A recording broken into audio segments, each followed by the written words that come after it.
Sara here from Highland Haven Australian Shepherds and Highland Haven Dog Training, and welcome to episode 7 of Dog for Thought. Joining me is my co-host, daughter, and dog trainer extraordinaire, Sophie. Hi everyone. So Soph, give us an update in Dogland. What's been going on? Nothing much. Meadow's been feeling better, so that's good. Yep, so if you remember last week, Meadow was puking for 2 days. Ended up being just a little gastroenteritis, and as I predicted, they gave her some medicine and she bounced back right away, which was great. We knew she was back because the barking started again, so that's good. Yeah, exactly. The annoying behavior started right back up again. We went through a couple of rolls of paper towels cleaning up the puke, but this is why you don't have rugs in a house full of 9 dogs. Yep. Our new house will have no rugs too. Yep. That was actually one of the prerequisites when we were looking for houses. The first thing I do is look at the floors. Yeah, because if there's any rugs, so no, especially white rugs, they won't be white after we're done. For sure, and it's so expensive to replace rugs with flooring. It is. So, and we're excited about the new house with the flooring because, well, it's some crappy like whatever, like the vinyl flooring stuff in some rooms, which we're going to end up replacing, and then some sort of old tile in the kitchen. But eventually I want to replace it with that tile that looks like hardwood. Yeah. I'm so excited about that. Yeah, it's like, so I'm easy to ridiculously clean. excited. Like they can Scooby-Doo across it and puke on it and, you know, have accidents, and it looks just as good and you never have to refinish it. So I'm excited for that. You get excited for strange things when you're 55. That and hummingbirds, what can I tell you? Yeah, it's the birds for me. Every 10 seconds, oh, look, there's a bird, Sophie. Okay, Mom. Okay. All right, so we should probably get started on the episode, no?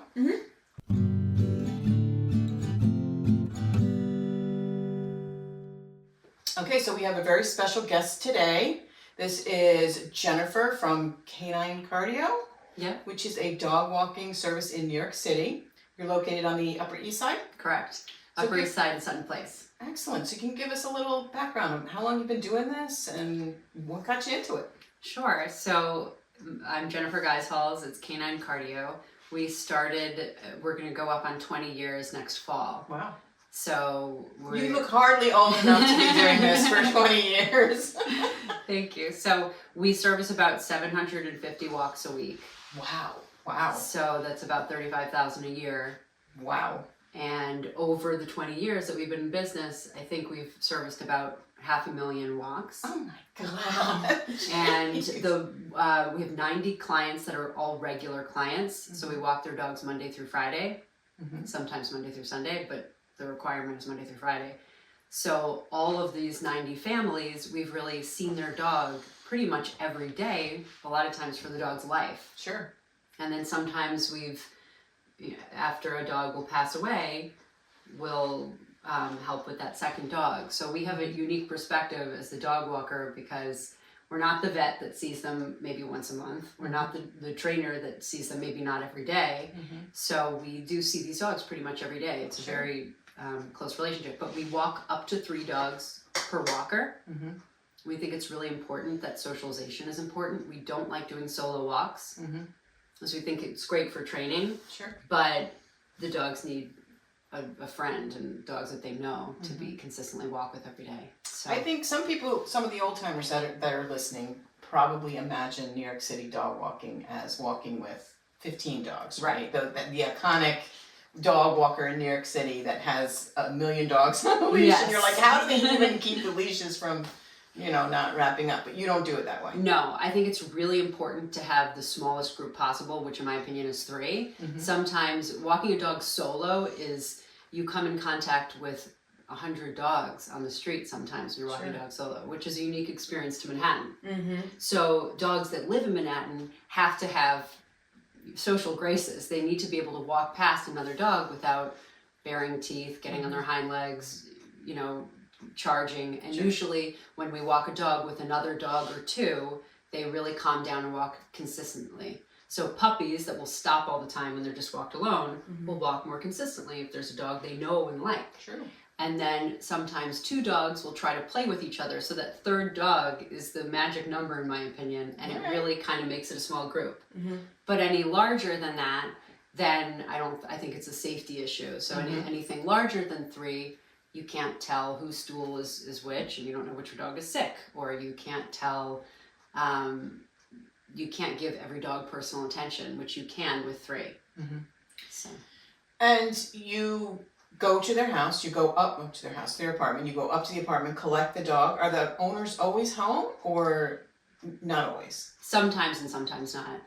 But we have a very strict rule that we will never leave dogs tied up outside of a building. So if there's a building that doesn't allow us to come up with the dog, we have another one of our employees waiting outside to hold the dogs. But usually we can come into the buildings with most dogs. With the other dogs And that you have to go yeah, up to get the and third 50% dog. of the time there's someone home, Mhm. be it the owner, a housekeeper, that kind of thing. Interesting. Mm-hmm.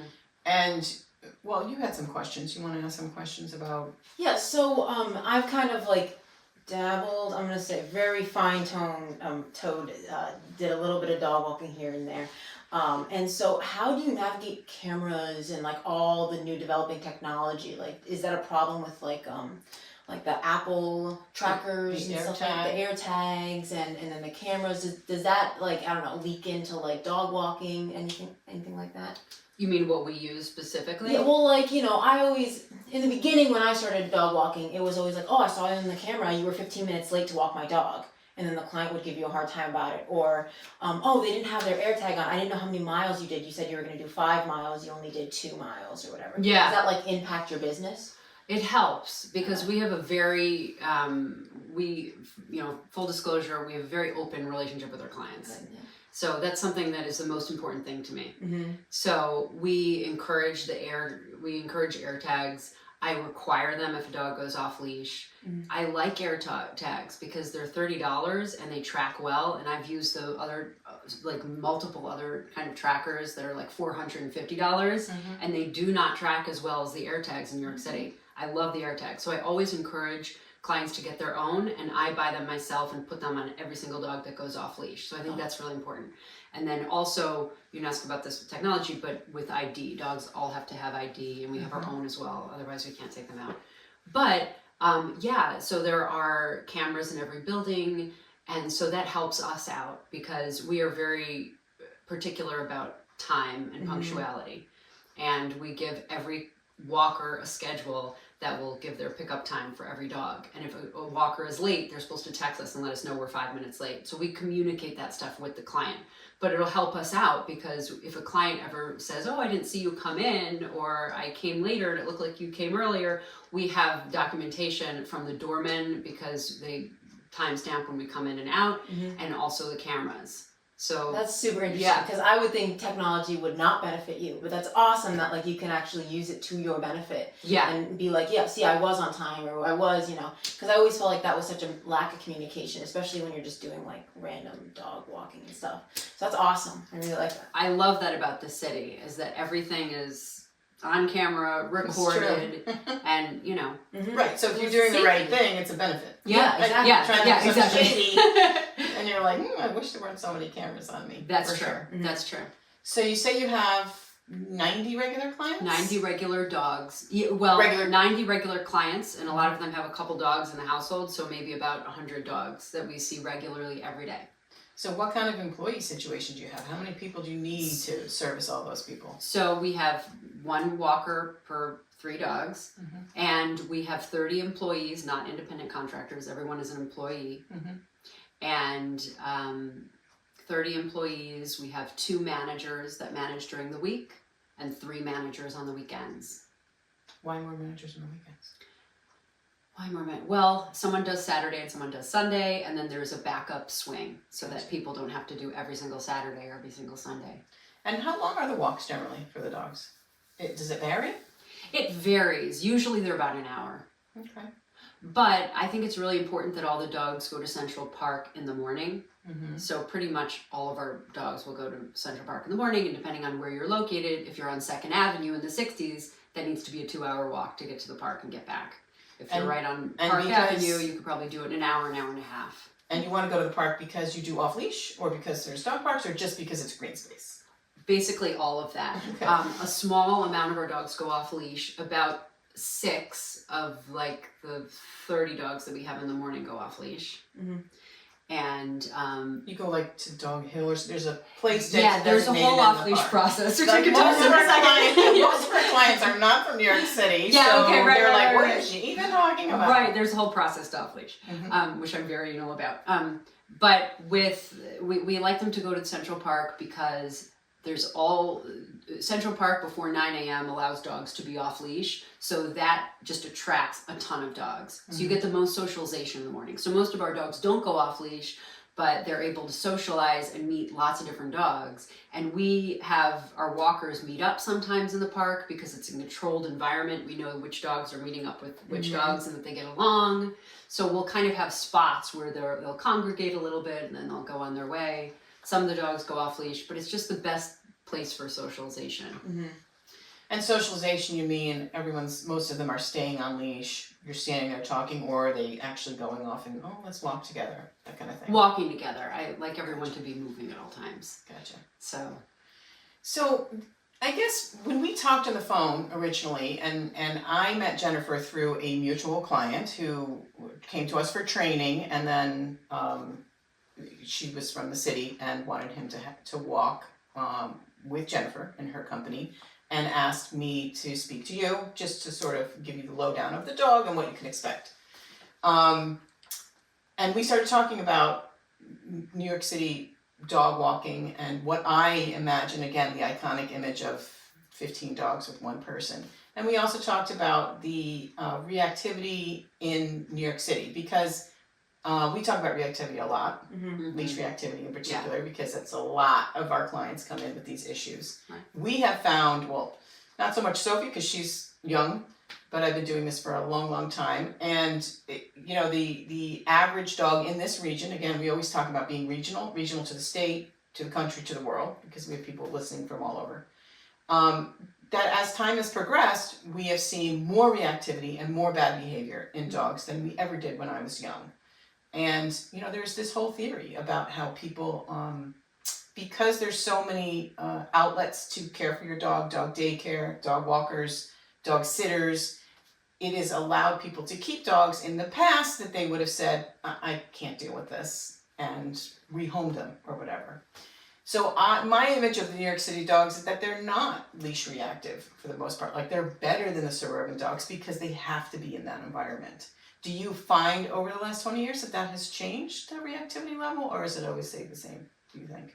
I agree with you that the dogs in New York City are less reactive because they have to be, because they have a lot more practice, because they come in contact with 100 other dogs when they go outside on one walk. So through the week, they could come in contact with hundreds of different dogs on their leash. They keep getting that practice.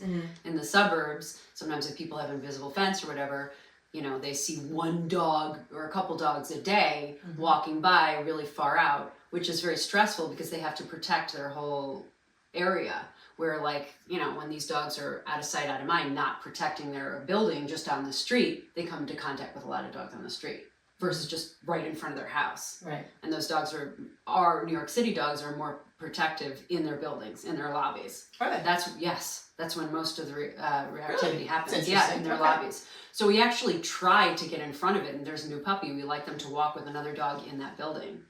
So they develop a positive relationship, because if they don't, they can, be aggressive later on, and then it can get out of hand.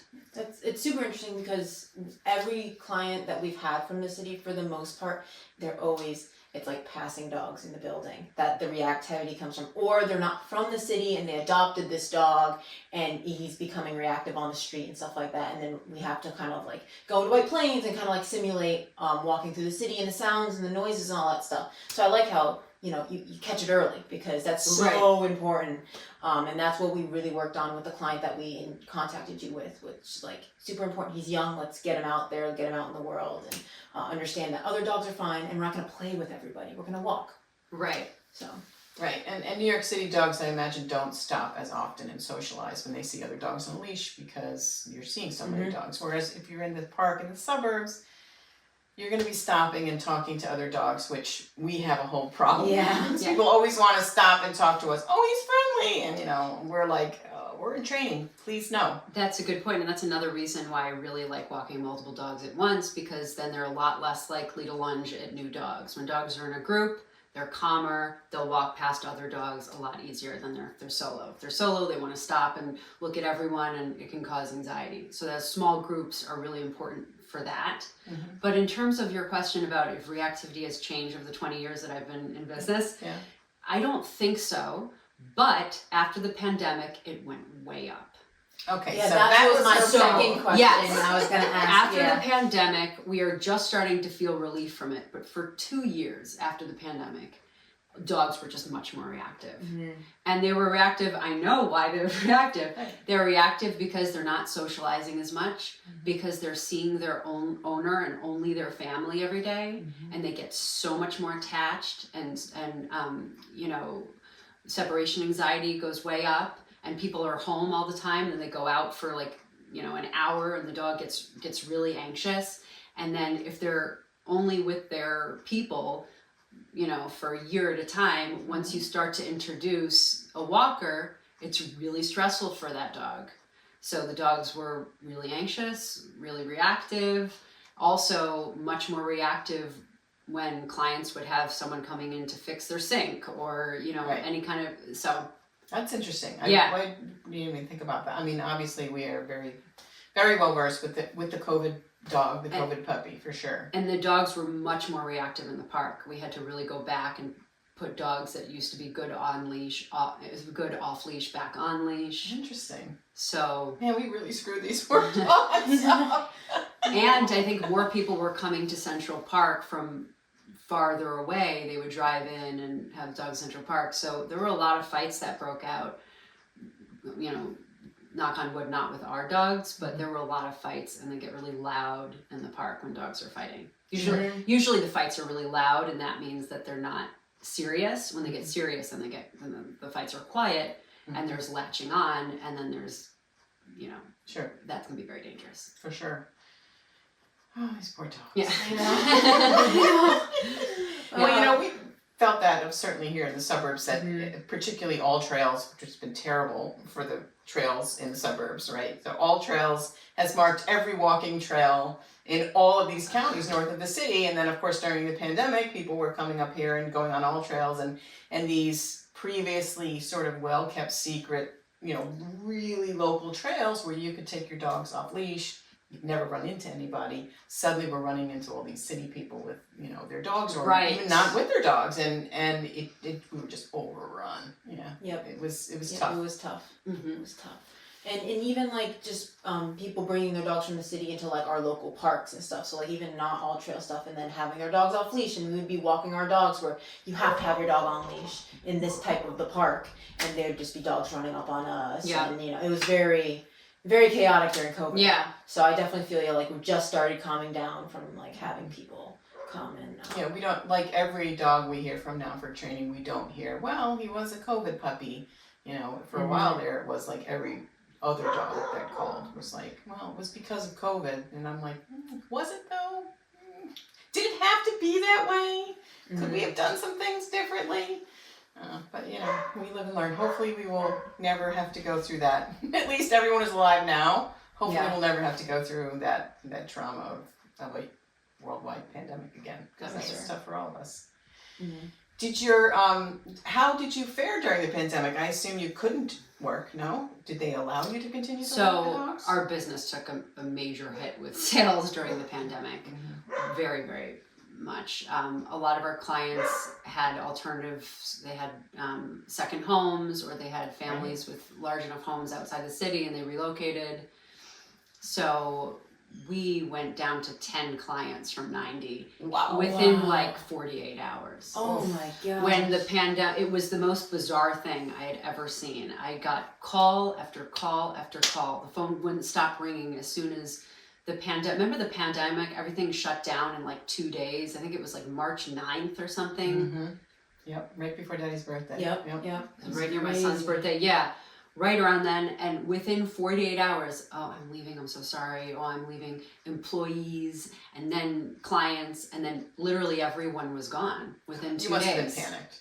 I was. Along with everybody else, but I was, and you know, we have our manager, Liz, we have one full-time employee, and that's our manager, Liz. We've been working together for like 12 years. Liz is like family. She's fabulous. She, you know, is very important to me. So like I didn't want, you know, anything to threaten her job. Sure. She stayed in the city, so I did everything that I could to keep her stable, to keep us stable, whoever was here. But it was very hard. Mhm. Yeah. And then when did it start to wake up? And then it was like that for like, I think a year and a half. And then slowly everyone came back to the city. And it's really funny, but our clients seem to be on the same schedule. I swear they all like talk in their dreams or something. They all came back pretty much at once. So it was, Then it was rebuilding. and then it was, yeah, and now we're busier than we've ever been. Sure. Now, you know, in the last year, sales has been kind of going up every year. Mm-hmm. So Do you think it's with people like, because everyone was starting to get a dog during COVID? Do you think Yes. that was okay? Yeah. that was really helpful. A lot of people got dogs during COVID. So tell us about your experience with that, because we had our vet here last week, and he talked about how vet medicine has been very hard since COVID because so many new dog owners came into the picture, Mm-hmm. and they have a completely different idea of what it means to. My dog is, you know, vomited foamy bile this morning. I need to come in immediately. Yeah. Whereas, you know, people who've had dogs their whole life are like, whatever, clean it up and move on.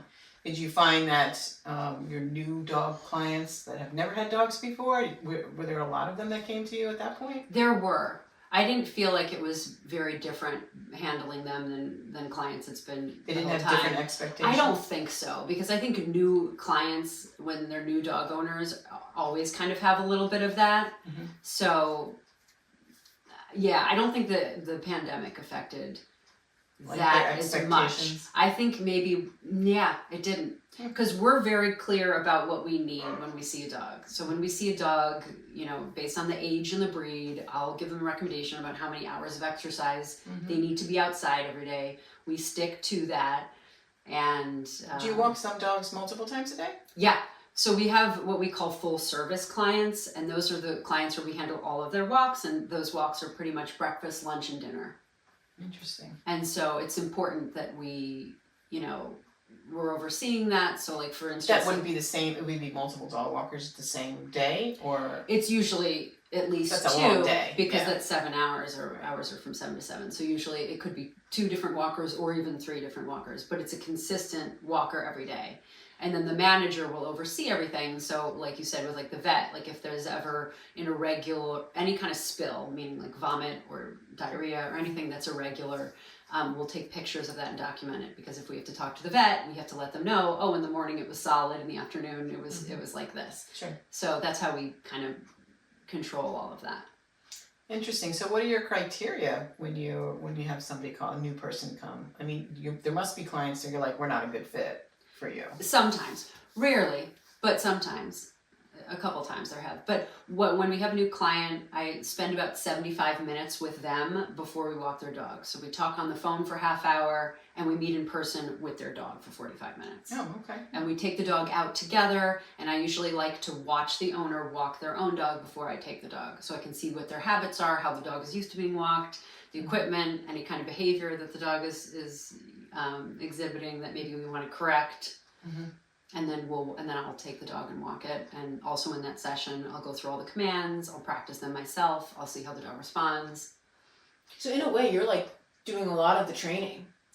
So we don't do any training, but we'll reinforce the training. Okay. So throughout my career of having my business for 20 years, I've probably observed at least 200 hours of dog trainers working one-on-one with Sure. dogs. Mm-hmm. So we had this one client that generously paid for me to walk every single day for 6 months with a fabulous trainer in the city. I'll never forget that. That was incredible training for me. Mm-hmm. I got to watch what she did with this dog, you know, teaching the dog to sit, to teaching the dog to wave. When you'd say, Henry, wave, and he'd go like this. It's very cute. But I learned so much from that trainer. And then also we have these annual meetings where we have a dog trainer talk to our staff, answer any questions, show all different types of equipment. Every year, kind of the equipment, there's new equipment, but there's usually just kind of 5 pieces of equipment that we just like and then our go-to, which I would love your opinion on in a second. So we have that. And then what we do is I love trainers because my favorite thing to do is help correct behavior. So I don't want to train, but I will observe the training sessions and I'll do whatever that we can do to let the walker know that they can practice on the walk. So we will reinforce and we'll say to the trainers, what do you want us to reinforce, if anything? Some say nothing, just have a fun walk. Some say we want you to sit at every corner, we want you to, treat every time around motorcycles because the dog has a fear of motorcycles. Some say, let's work on recall, and we'll have 2 walkers meet. When we talked about off leash, we'll have 2 walkers meet in the park and do recall with that dog, first on a long lead, then on a short leash, and then, free. So we can do that, and we enjoy that. And so, whenever a new client comes to us and they have a trainer, we're like, great, let's meet that trainer. If the trainer is open to it, maybe they can give us some notes, so they can give us some videos, so we can all have the same commands that we practice, and we can do whatever the trainer wants to do. Interesting. And I'm very deferential to trainers too, because they're the ones that, I'm not a trainer, but I want to be able to reinforce that kind of training. Yeah, and it benefits you, right? Yeah. And the dog is having a lovely, peaceful walk. Your employees are happy. Yeah. They stay longer. That's They do a better job. Yes. It's a win-win-win for everyone involved. Yeah. For sure. I think your discussion with me regarding our mutual client was more along the lines of, as long as he's not pulling, I'm cool. Yep. As long as he could be, and that's really what we work on. And we always walk in groups here because we're usually training multiple dogs. And when we are not, we bring some of our own with us because it's just an opportunity to get our dogs out.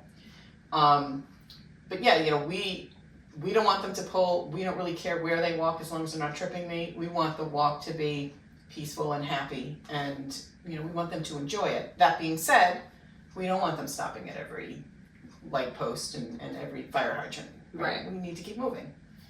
So yeah, we talked about that, you and and I did hang up wondering, I wonder what trainers, how rigid some trainers are.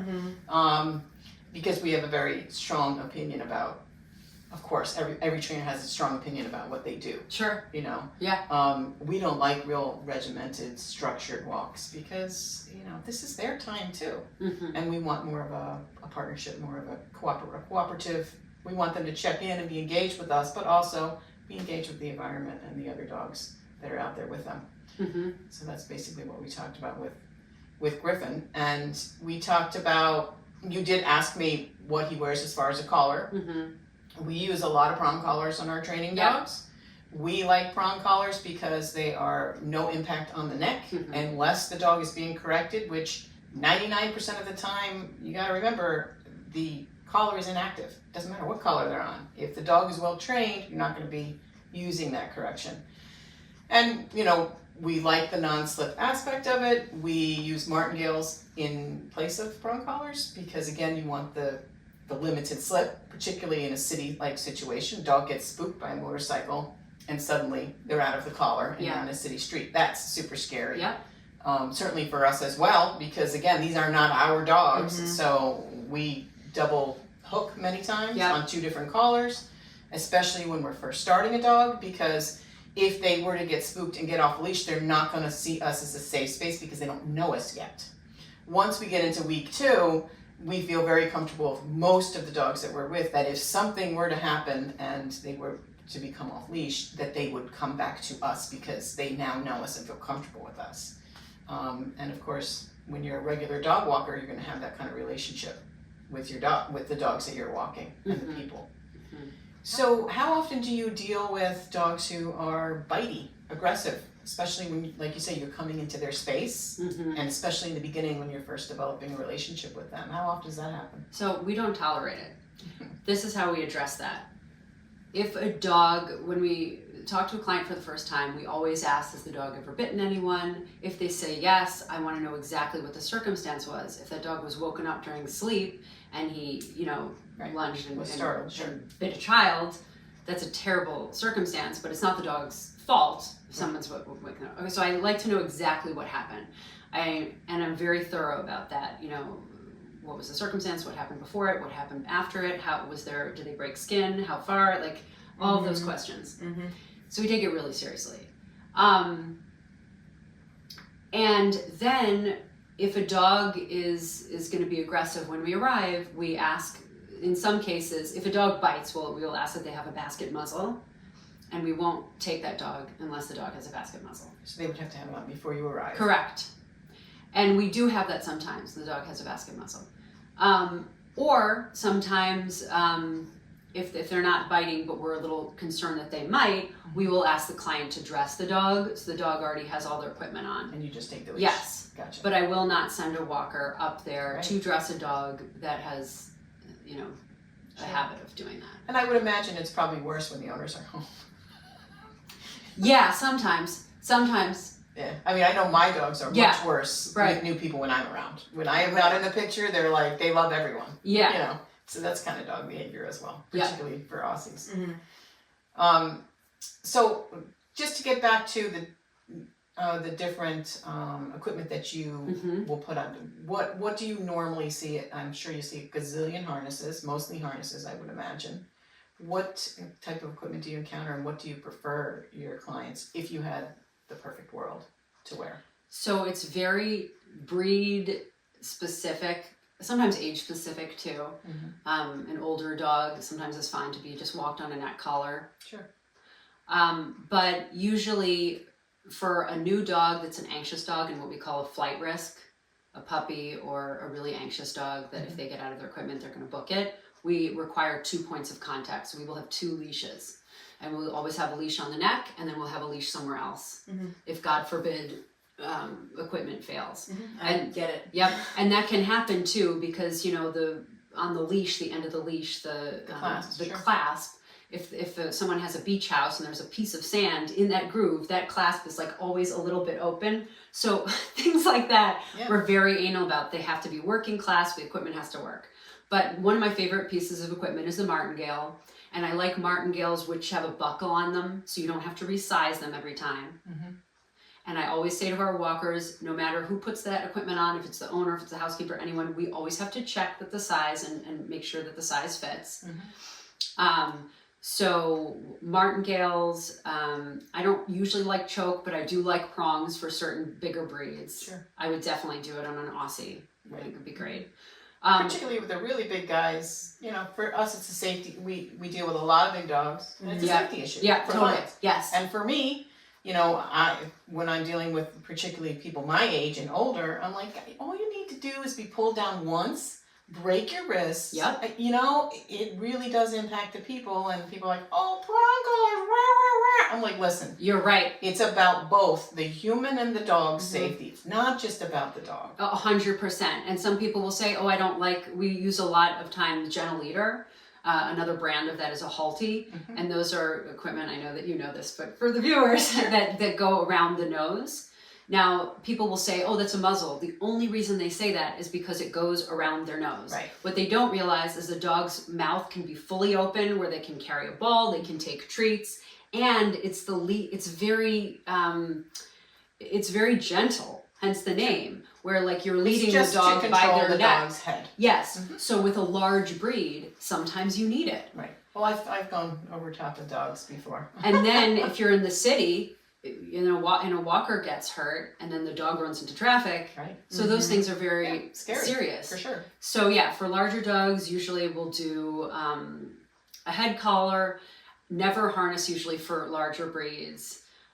For smaller breeds or sporter breeds, sometimes with the harness. Usually I always like the front clip, not the back clip, unless Sure. it's a smaller dog. Or like an old guy Or an old guy. who just trots next to Exactly. you and never pulls. Exactly, but for a pulling dog, it's like a joke to put a back clip them here. Right. And I see people do it all the time, and then the harnesses are not fit to the animal's body, and they're pulling the harnesses, and there's this much space. And all they have to between do is the back out of it. and It all comes they have to right do is off. back out Yeah, of it. That's scary. true. Mhm. So the chest, I like the balance harness because they have a clip on the chest and the back. Mhm.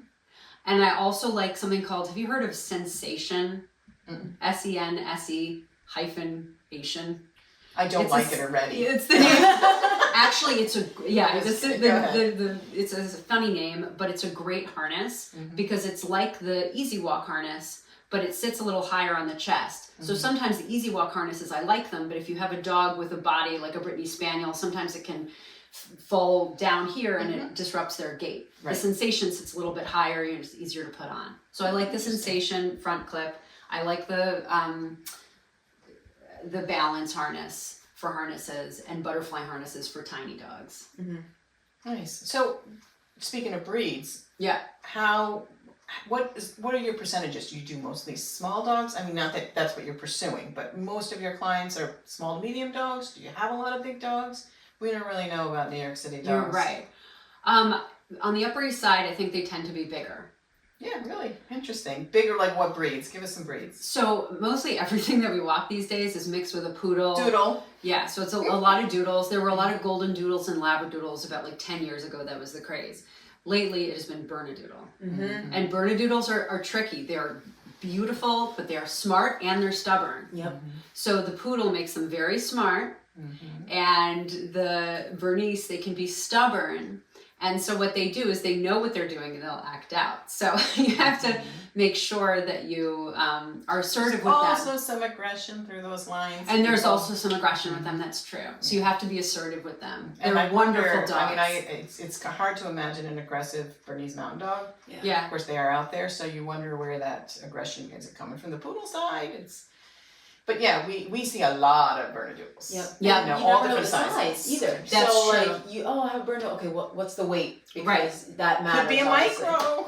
Well, they have the little ones, they have the Yeah. big ones, they have the short legs, they have the long legs. It's like you never know what you're gonna get. That's true with the So, doodles. Right. And it's hard to tell the doodle. Standard. And it's hard to tell the doodle looking at it. You're like, is it a golden doodle or is it a labradoodle? Mhm. Because it's a combination. But yeah, a lot of them are mixed with doodles. We have a lot of sporting breeds. We have a lot of clients that are fortunate enough to have, big homes with a lot of land that they go to on the weekends, that they leave for the whole summer.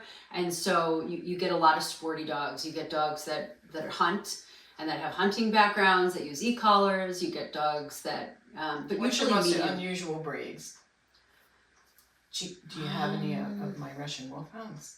No, we don't. No, we don't. I would love to see. If I lived in the city, I would get a Borzoi. They seem like a great city dog. Just big, loungy, couch furniture. They're fancy looking for sure. And they're nice We walkers. we haven't had those, and we haven't had. Greyhounds are also great in the city. Yes. Mm. Yes. Nice, easy gait, calm. Usually pretty good with other dogs, unless they're small and they want to eat them. That's the only bad thing about greyhounds. Is the small dog thing. They're Small great. white dogs. Yeah, little Stay small away. little- Yeah, for sure. We haven't had a Great Dane. I haven't seen that in a while, and I actually like them. And I think that they're good in the city if they have enough space because they're kind of lazy at home. Yeah. They don't need that much. Once you have dogs that are so big, it's actually easier to handle in the city. For There's sure. really small dogs, but the ones in the middle, those Brittany Spaniels, have crazy energy. Vizslas, And you think Yep. Weimaraner's, Yep. and you're like, oh, and they're insane. It would be much easier if you had like dog this high that was like a horse that would just. For sure. For sure. So We've seen a couple GSPs, the wire hairs and stuff. And Yeah. I'm like, I don't know how you have this dog in the city. Like that's crazy. And they're, we have a house on the weekend, which is Yeah. great. But I'm Yeah. like during the week, But I'm you're like, still in the oh, city yeah, puppies. whoa. right, but during the week, like with a Weimaraner, like a healthy young Weimaraner, I mean, we would recommend that the dog walks 4 hours a day, Mhm. which may seem like a lot, but a 2-hour walk to the park in the morning, Mhm. off leash, running around, that's ideal if the dog has good recall. Sure. And then, an hour around lunchtime and an hour around dinner time. Mm. And then all they need, and sometimes we handle all of that for a client that we call full service. We'll do the 4 hours, and then we walk from 7 a.m. to 7 p.m. So the dog just needs a quick potty break at night. So how do you work around weather? Oh, that's a good question. Yeah. Especially So- this summer, it's been brutal. It's true. I would imagine it's easier almost in the winter for you because the summer when it gets so incredibly hot, it's really hard to you can't swim your dogs. I don't think, right? You're not No. allowed to swim in Central Park. No, you're not. Yeah, we've only canceled walks in the 19 and a half years that I've been doing this, probably like 10 times. Mm. Okay? Wow. And the only reason that we will cancel a walk is if it says on the news that it is unsafe conditions. So usually when it's very cold and a dog is uncomfortable, we will just have a relief walk.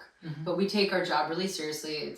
We're sometimes the only people that can let that dog out and potty. That dog needs to potty. Right, sure. So walks, so two things. Walks will be adjusted if the dog is too cold. We always have what we call a sub, which is a walker that's in the field at all times that does not have a job, and their job is to help with last minute stuff. So if a dog is too cold, but the other dogs it's walking with are fine to stay out, that sub will take the tiny small dog back, right? Or if a dog is contagious and needs to be isolated from the group, the sub will take that dog for the day. So we have helpers in the field at all time that are paid to be there, that are like on call. So we have that, which is important to deal with weather. And then weather is very specific to the dog. Well, that's true. I mean, we have some dachshunds that are like, they can tolerate more and they don't want to go home and they're fine than like a big golden. I mean, that's rare, but I mean, sometimes it happens. But we're always, all of our walkers are certified in pet first aid. We know what to look for in terms of, when dogs are too cold, when they're overheated. We take it really seriously. With the bigger breeds, we usually always shorten the walks when it's over 75 degrees. Right. And so they're only outside for about 20 minutes for a potty break. It's been tough this summer. Yeah, This summer has been just really brutal. So what we do is we have several different paths we go on, and this time of year we just do our water walk. So halfway, 30 minutes in, there's water and they can swim or wade. And we'll try to carry water on the walks and make sure that we put water on the head, on the paws when the dog is really uncomfortable.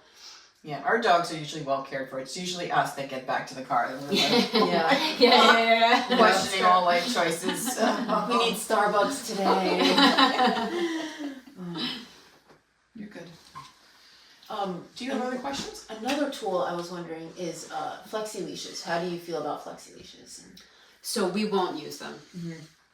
We won't use them. I had a feeling it's a lot. Yeah, one of the things that we will do is we'll switch to leashes when we're in the park. So if it's a small dog and they have a flexi leash, we'll say we need just a regular flat lead when we walk to the park, and then we can switch to it so the dog has more, room to smell, to run around. Exactly.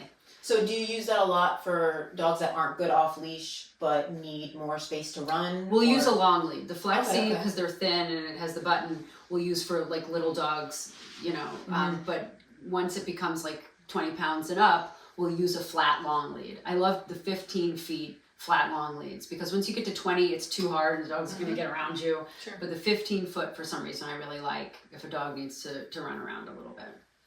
Yeah, so it sounds like you've been doing this a while and you've worked out all All the things. I'm loving it.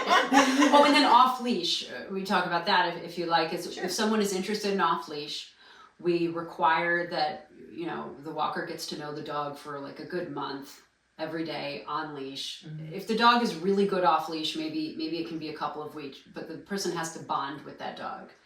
So I would be so nervous. the walker needs to bond with the dog for at least 2 to 3 weeks. And then what we do is we like the trainer and the client and myself and the walker to all go the first day. And if the client have a history of taking the dog off leash, we want to see where the client takes the dog, how they experience recall, and all the dogs kind of have different boundaries. So we'll say where does your dog typically go? And everyone has a very clear-cut answer. They're like, oh, he's only 10 feet in front of me at all times. Or he's always like 30 feet in front of me at all times. But you get you get to kind of see what that dog is used to and how close it is to the person. And then what we'll do is we'll practice recall, we use treats, and I go with that walker and make sure that we practice recall the next day. We have an air tag on the dog. We never take the dog off leash unless it has ID, air tag, walker has treats, and we've practiced and the client knows exactly where. And I would imagine that you probably run into the same breeds all over and over again with off-leash stuff. Like, if somebody's saying, I want you to take my Aussie off-leash, I'm like, okay. If they're saying I wanted you to take my Husky off-leash, I'm going, prove to me that this dog has any recall at all. Yeah. Well, I guess that's why the trainer is important, because if you don't have a trainer and then you want your dog to be recalled, it's like, okay, here are some trainers that you can work with. Yes. Maybe we can get your dog. That's true, and that's what we'll do. That's what we'll do often, yeah. Mm-hmm. And sometimes clients will think like, oh, if he's off leash in the Hamptons on the beach, he's going to be fine in Central Park. It's totally different. Right. First of all, if you have a beach, you're going in either this direction or this direction. No in between. Okay, there's no like all over these directions. So, and it's very different, and you're going to come into contact maybe on the beach. I don't know where you're going, but usually with maybe 10 dogs when you're going like off leash. Mm-hmm. But in the park, it's going to be hundreds. Right. So you need to know. And you do use e-collars if they have them. If they're working with e-collars and a trainer, you'll use e-collars with off leash. Yes, yes, we will. But I like that's going to be a whole other thing. If they do e-collars, the client needs to come with us. I need to talk to the trainer. E-collars, you have to be really careful because you can't have just a walker do it if they're not used to it. Sure. Yeah, it's all about timing Yeah. with the e-collar. Sometimes we'll just Not use unlike the the sound. flexi leash. It's all about being able to handle that stupid leash. Yeah. Hit the button, reel your dog in. That's the problem I think with flexi leashes. It's not the flexi leash so much. I It's love that it as people a are tool. uncoordinated. Yeah, it's Right, just, right. There's a time and place to use a flexi leash. And Yeah. people are just like, oh, they just have the length of the leash, and I'm like, no, like, it's all about timing. Yeah. It's literally a physical e-collar. Yeah. So True. But- it's very interesting. Do you have any other questions? I don't know, I answered all my questions. I just have one question for you. Sure. What do you like to see in walkers? What do we like to see and like what we want them to work on with our dogs? Yeah, what would be, if you had a client that you're training and they live in the city, what would be ideal for you in that dog walker in terms of like, do you want that walker to communicate with you? Do you want them to have certain qualities or do certain things? I think for us, whenever we're dealing with another professional, whatever it may be, which sometimes we're looped in, we get looped in a lot for the second dog in the household. We'll talk to the breeder, or we get looped in if they're adopting a rescue dog, or like yourself, if they're hiring a dog walker. We just want somebody who is open and willing to listen. And I really hate people who are super defensive and easily threatened. And it's like, listen, I'm not here to tell you how to do your job. I'm here to just tell you what we experience and what we would like to see. We tend to be very realistic about how we train the dogs. We don't want little robots. We want happy, cooperative companions that you have an interaction relationship a with. relationship with, that they're checking in, and it's a two-way street. Mm-hmm. Sometimes we see trainers out when we're out in the world and they've got, 4 Rotties lined up in a down in the middle of the park. And I'm like, ugh, and that's just not my thing. Mm-hmm. Like, to get to that level, I'm kind of going off topic, but to get to that level, Of training. you have to do such intense training, and most people can't do that well and humanely. Mm-hmm. So we love to work with other professionals, just as long as there's an open line of communication. If I were to say this is what he's used to, this is what we allow, and a dog walker were to say to me, well, we don't do it that way. We require that they stop at every corner, and when you're then throwing rules at me, I'm like, listen, you called me. Right. Yeah. You asked me what I would love to see. Mm-hmm. We'll deal with all kinds of tools. Once the dog goes home, we understand that people are going to use the tools that they're going to use. As long as you have control over your dog and you're reinforcing all of the right things, we're pretty flexible on it, wouldn't you say? Yeah, I would very flexible, and I like hearing all the stuff that you covered, because those are all super important to me as trainer, which is why I'm like, you are training kind of, because you're reinforcing all these really important quality of life behaviors that I think sometimes owners have a harder time understanding that it has to be consistent, and you have to have a dog walker who. And I think a dog walker who was really professional and skilled, because you hire a dog walker from one of these online things that's just somebody doing it for fun, and they think that it's cool to walk your dog up to every dog that they see online. Yeah. And that is, that's going to cause all kinds of fights.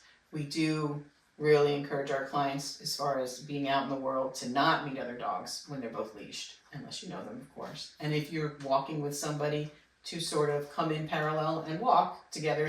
And we tell all of our clients, and when they come to us and they're dog aggressive and all this stuff, I'm like, listen, your dog can walk with any of our dogs, Mhm. any of them. Right. Because once they're walking parallel, it Right. becomes team mentality and pack mentality, and they're going, and suddenly they're on the same team rather than adversaries. Exactly, and a lot of clients haven't seen that, so they don't like with dog interactions. That's how we do it too. We always have 2 walkers when we're trying to introduce a dog to another dog, and the aggressive dog goes behind the walker with the less aggressive dog, and then we talk to each other so the dogs hear that the walkers are talking and having a conversation. Same team. Yep, exactly. And then slowly they'll walk abreast and they'll each have their dog on their outsides, and then after a little while, when the dogs are calm with that, then one person will take a dog on either side. And then if those dogs are walked together like that for a week or so, whatever happened previously, they're fine. Yeah, They're a it's team. really brilliant to watch. But if dogs meet nose to nose, anything can happen. Yeah. Nose to nose, we never like nose to nose. We always like them to sniff from behind And first. you know, it's never just nose to nose. Yeah. It's nose to nose pulling, each pulling on Right, the leash, right. each having their That's oppositional true. reflex going.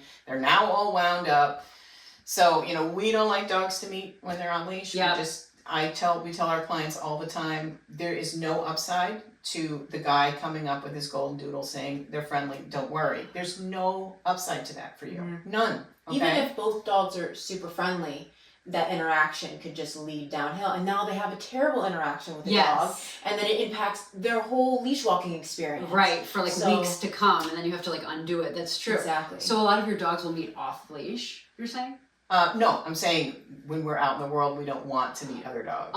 You don't want to meet under the dogs on We leash. just don't. Okay, yeah, that makes sense. And then also, when we touched on this earlier, is that when they meet a lot of dogs when they're out in the world being walked, they start to see other dogs as a source of excitement. If they're not leash aggressive, right? Mhm. They start to see them as a source of excitement. So now I'm seeing the dog halfway down the block, and I'm like, oh, here we go, and they start to wind up.